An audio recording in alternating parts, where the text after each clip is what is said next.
In this week video, I'm gonna talk about the importance of helping someone to overcome his limiting beliefs as a sales closer to help him create a new reality.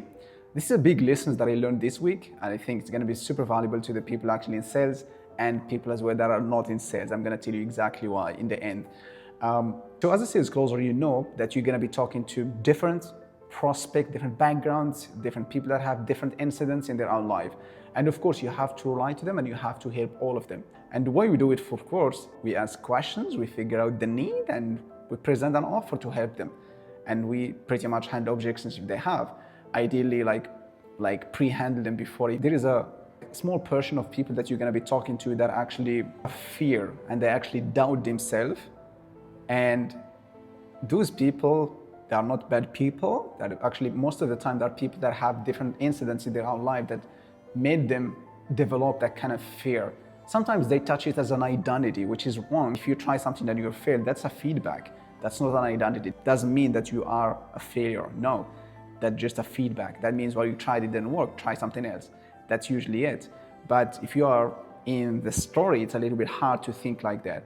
And that's why it's very important to zoom out. But here is my point here. If you're talking to someone that, tried different things in the past, but it didn't work out before, just watch out to their own words. Sometimes you're gonna feel it in their own words that actually start doubting. They don't believe if this actually gonna work. They don't believe if what they try to do, it's meant to them anymore. And you need to ask first as a closer, what we need to do is we need to go back to what happens in details, previous experiences, usually like they get scammed, they went overpromised and so on and so on. You need to understand exactly what happens and why it didn't work for them. Is it because of the offer itself? Is it because of the businesses that I want to work with before? Or is it because themselves? You need to figure out that. And we need to come to the conclusion of, hey, okay, that means what happens before, it's actually your fault, or it's actually because of the business, because there is no accountability, there is no system, they didn't deliver, and so on and so on. That's one thing. Second thing is we need to touch into the cost of inaction. All right, I mean, it happens already 5 years ago, but what have you done throughout the last 5? Nothing. Why?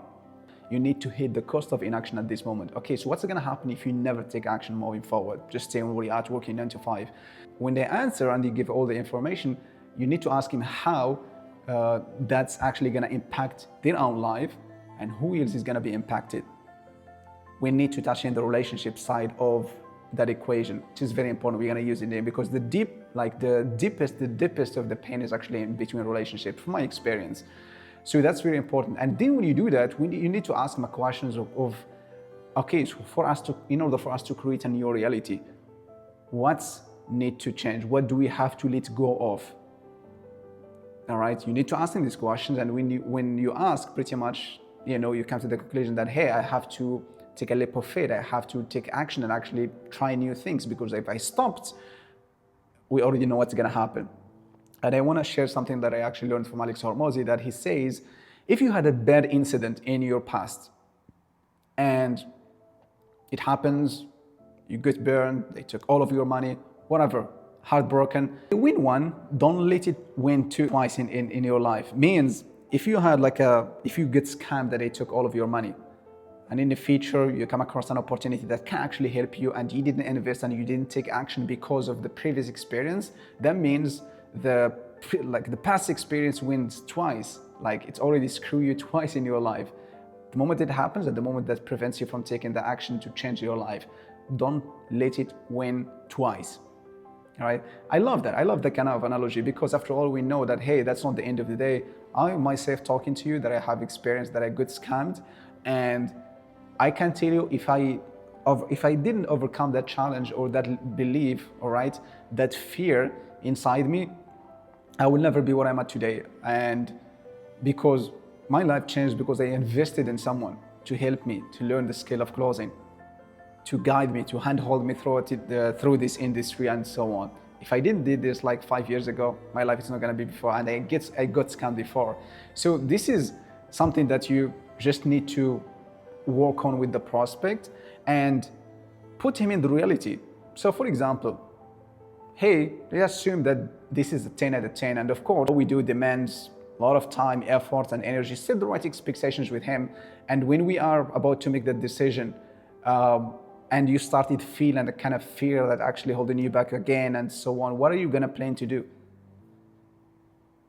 Yeah, I mean, put them in that situation, and then so he can realize that, hey, in order for, when he gonna feels that he just need to push through, the right thing to do is push through. It's not like actually pull back, and need actually to help the prospect to come to a realization that he is the main person that holding himself back, and you need to help him to realize that what he at right now at this moment, it's not the right place, and he need to take action. When he understands that, you're gonna be helping him to take action and change his life. And that's what we want to do as a closer. Of course, if you believe that he's a good fit after all. That's really a big learner for me, because I think the last couple of months, if I remember correctly, I think I have spoke to some people that I do believe I could do a great job in order for me to help them to overcome their own limiting beliefs. But I'm glad that I have learned this week, because I know I can help a lot of people right now than before if they're actually going through situations like this. And always keep in mind, like always, it's not really about the product, it's not about the offer, it's not about the benefits of what you're selling and so on. It's about the person itself. I listened to some call recordings of really a great closer that is actually doing over 20K a month, which is really my main target. And I say like 80%, 85% of the call, it's literally mainly about the prospect. He just asks deep questions, and that's it. Pitch little, like relatively, like really short, like he just say like, take pen and paper, write this and so on and so on. Do you believe this is gonna help you?